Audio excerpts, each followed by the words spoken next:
So in this video I'm going to try and answer why most people fail at Amazon FBA.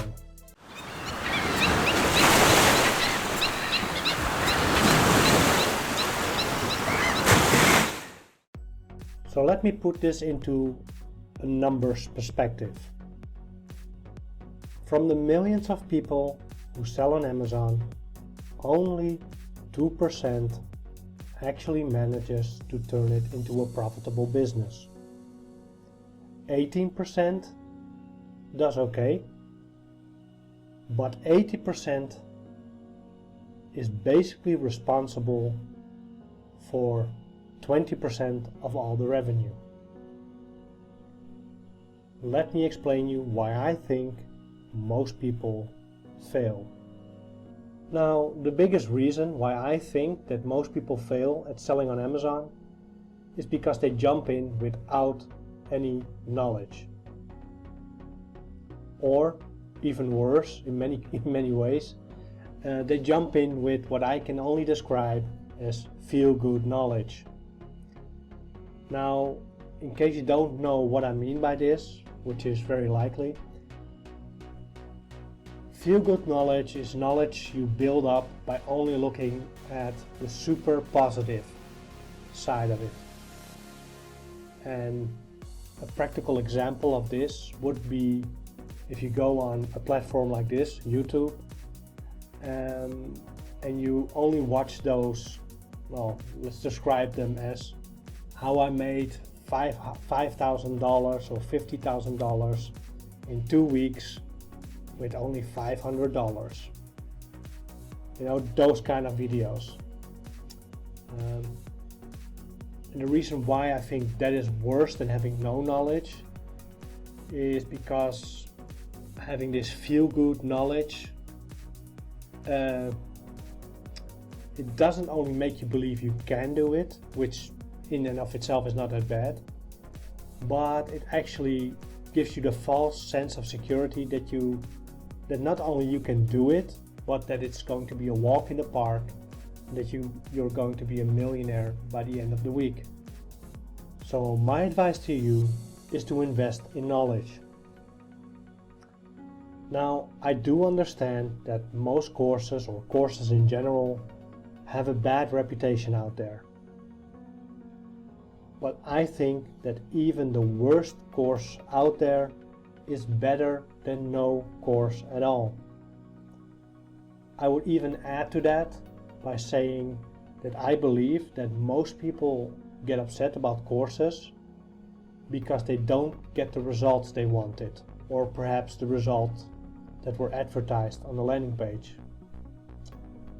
But you have to realize that a course is, or any course for that matter, a course is not to guarantee you any form of success. The only thing a course is supposed to do is transfer knowledge in a condensed format, right? And in many ways, blaming a course for a lack of success is in many ways comparable to blaming your driving instructor for the fact that you're not driving the Formula One, or your English teacher because you didn't write a novel yet, right? So again, invest in knowledge and understand that that's the reason, or that's the purpose of any course, and then you're fine. So another reason why I think many people fail at selling on Amazon is because they fail to understand the value and the importance of time. Now, I'm not talking about getting up at 4 a.m. and live your life like some Navy SEAL / robot hybrid. What I am getting at is the fact that most people, they don't plan beyond the day or week they are living in. They don't look at the long term. And people who don't see the long term, they often cannot do those small tiny things you need to do every day to be successful 3 or 4 years from now. Now this leads me to the next point, which kind of ties into this. Because most people, they don't know or they don't understand money. To be exact, they don't know how to place their money in such a way that they will reach their long-term goals.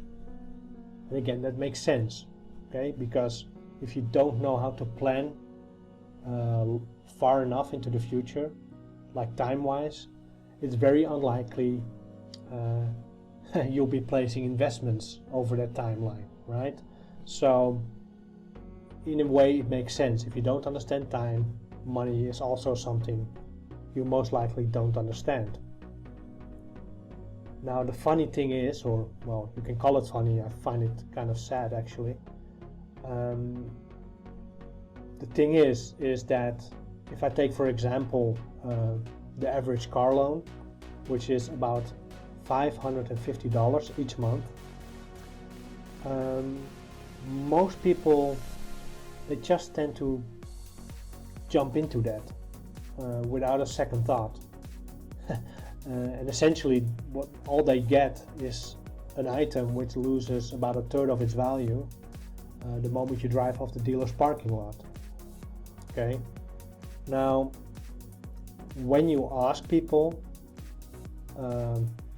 when you ask the same people who are willing to spend $550 on a car each month, if you ask the same people to spend that same amount of money into, say, in the stock exchange or into a business venture, Bitcoin, whatever, they tend not to do it. They become very critical and very hesitant to jump in.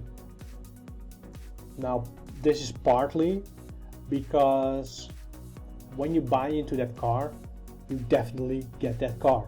There's no guesswork. The moment you pay the money, you have the car. Whereas if you pay the money for an investment, again, you have to look in the long term.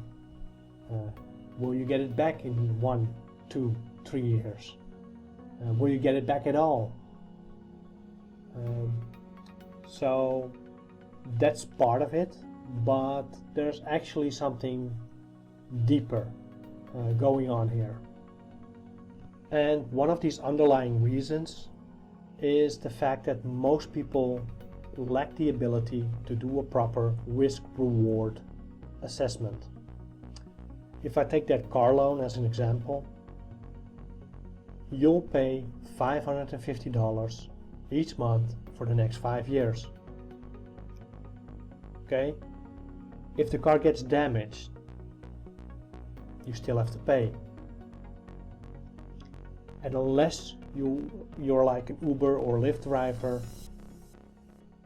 there's no way to make money out of this car loan or this car. Whereas if you invest your money, you either make money purely through the ROI from the investment, or even if you need to set up your business structure properly, but if you lose money, you can write it off as a loss. So you either pay less taxes or no taxes at all, or perhaps get a rebate. But that car, there is no sequence of events that I can think of, at least, unless again you're an Uber driver or a Lyft driver, but there's no sequence of events where that car loan and that car is going to generate money for you. So it's very high risk, very low reward. Whereas investing your money is, especially compared to a car loan, like a medium risk versus a high return. And it depends on what type of investment it is, obviously. But I would say that investing your money into anything, preferably something you understand, will always be better than investing it in a car or a car loan in this case. So another thing is not only the fear of failure, but also the ridicule that tends to follow your failures. I mean, if we stay on the topic of that car, when you buy into that car loan and buy that car, people will pat you on the back and compliment you on this cool new ride you have. However, if you say that you invested that same amount of money into a business venture or a stock exchange or a Bitcoin, which may or may not yield any results, most people tend to give you that funny look. Now, that funny look is very much tied in to your fear of failing, because it delves deep into your, almost your instinct, your instinctual feelings or wanting to feel that you belong to a tribe. And that funny look kind of indicates like, oh, you're not one of us, right? So especially in the beginning of your journey, I'd say it's very hard to deal with. These funny looks and people saying, oh, really? Why would you do it? Or don't you think that's risky? Or all these kind of nagging doubts most people tend to have. Again, in the beginning that will be difficult. But once you get over it and understand and see it for what it is, I think you'll be the better for it. I actually think that people who at least tried to run a business, I think they are more balanced people overall. And they even become better employees if they decide to go back to the 9 to 5. Because they understand the value of time, of money, much better than most people. Well, the last, but definitely not the least of reasons why people fail is because they look for an easy way, a shortcut to get what they want. And that often leads to a series of events and choices where they end up with less and not more money than they had to start with.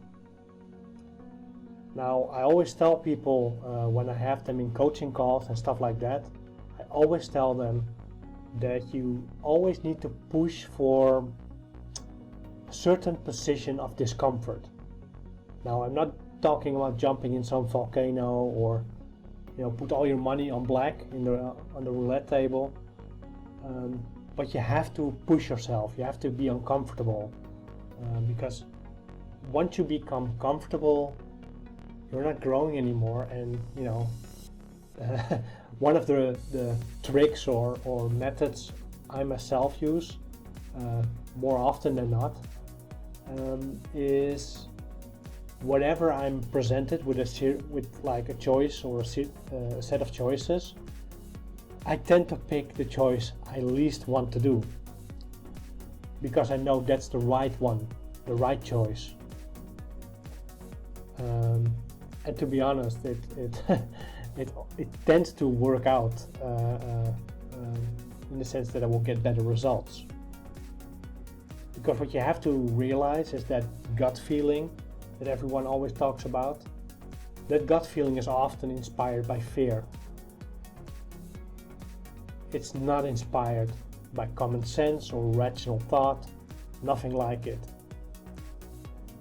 And in many ways, cutting out your emotions and searching for that discomfort, that is kind of the balance I always strive for, and I always tell my students to go for. Because that leads to growth, and that leads to success ultimately. Maybe not next week, maybe not next month, but maybe next year or in 2 years from now. Just stick with it and you'll get there. But you need to find that discomfort. You need to push yourself, right? Now, before I forget, there's one more thing.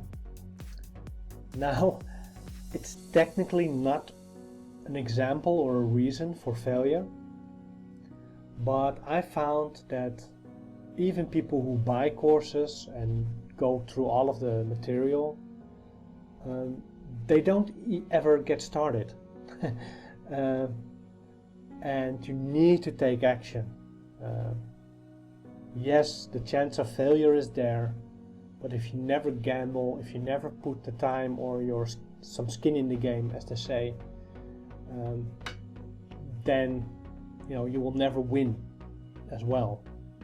Okay, so I do hope that this video helped you to identify some things that might have been bothering you.